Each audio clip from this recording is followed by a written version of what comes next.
Selamat pagi anak-anak semuanya. Semoga tetap dalam keadaan sehat selalu dan semangat untuk belajar.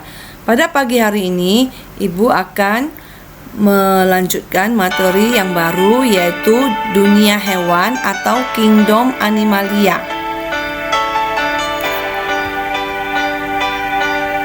Nah,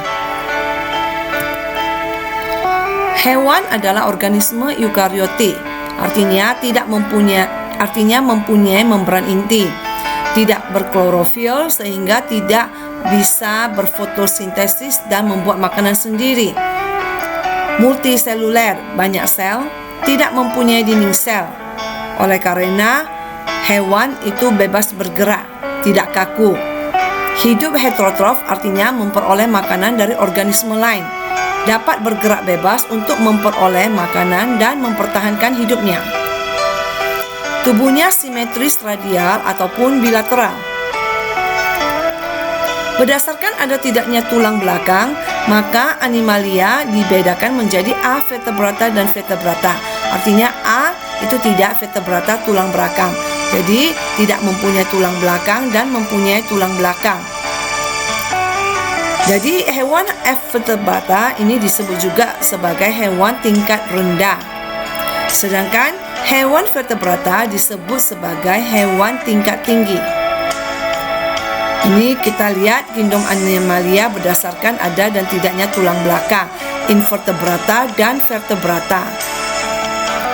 Jadi hewan tidak bertulang belakang atau avertebrata itu terdiri dari 8 filum, yaitu Porifera, Coelenterata, Platyhelminthes, Nemahelminthes, Annelida, Echinodermata, Mollusca, dan Arthropoda. Sekarang kita mulai dari filum Porifera.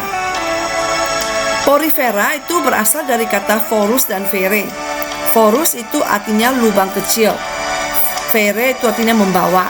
Jadi Porifera itu adalah hewan invertebrata yang mempunyai tubuh berpori-pori. Sebagian besar Porifera itu hidupnya di laut. Bentuknya seperti tabung dan melekat pada dasar perairan. Contohnya Euspongia dan Ciconoid. Sedangkan Porifera itu sendiri berkembang biak secara aseksual, yaitu dengan cara membentuk kuncup, dan bisa secara seksual. Porifera itu bentuk tubuhnya itu menyerupai vas bunga atau seperti piala mangkok atau tumbuhan dan melekat pada dasar perairan. Tubuhnya itu berpori-pori atau ostium. Dan tubuh Porifera itu asimetris, artinya tidak beraturan, meskipun ada yang simetris radial. Nah, Porifera itu tubuhnya itu terdiri atas sistem saluran air di mana terdapat tipe askonoid, tipe sikonoid, dan tipe ragon atau leuconoid. Nah, yang paling sederhana itu adalah tipe askonoid. Kita perhatikan ini adalah lubang pori-pori pada seluruh permukaan tubuhnya di mana nanti air akan masuk melalui ostium tersebut. Ya, sel pori-pori tersebut. Kemudian masuk ke dalam saluran air ini spongosol ya. Kemudian akan keluar melalui osculum. Sedangkan yang kedua itu adalah sikonoid, dia lebih tidak sederhana ya. Jadi ini lebih, perhatikan ini gambarnya. Jadi ini bisa masuk ke sini dan keluar melalui osculum ini. Kemudian yang ketiga itu adalah leuconoid, itu tipenya radial berkelok-kelok.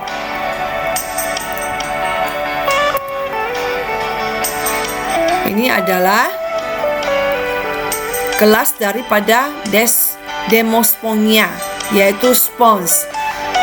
Di mana ini contohnya itu adalah spons yang berguna sebagai alat penggosok. Kita lihat di sini ada nukleus mikrofil flagellum. Spicula itu adalah sel penyusun rangka tubuhnya. Amoebosit itu adalah sel untuk mengedarkan makanan ke seluruh tubuh. Kemudian ada pinakosit, itu adalah sel reproduksi.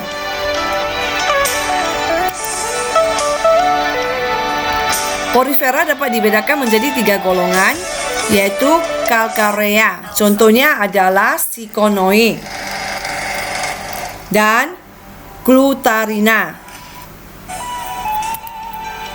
Kedua, Hexatinellida, contohnya Veronima. Ketiga, Demospongia, contohnya Euspongilla spongilla, yang digunakan orang untuk sebagai alat pembersih kaca dan juga sebagai sabun untuk mencuci piring dan juga untuk alat penggosok mandi. Peranan daripada Porifera adalah contohnya Spongia dan Hipospongia itu bisa berfungsi sebagai spons dan alat gosok. Zat kimia disekresi memiliki potensi sebagai obat penyakit kanker dan sebagainya. Yang kedua adalah Phylum Coelenterata atau Cnidaria. Coelenterata berasal dari kata coelom dan enteron.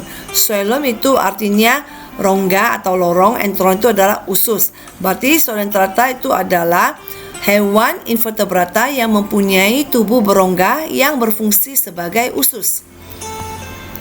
Rongga itu disebut dengan sebagai rongga gastrovaskuler. Dan bentuk tubuhnya itu adalah simetris radial.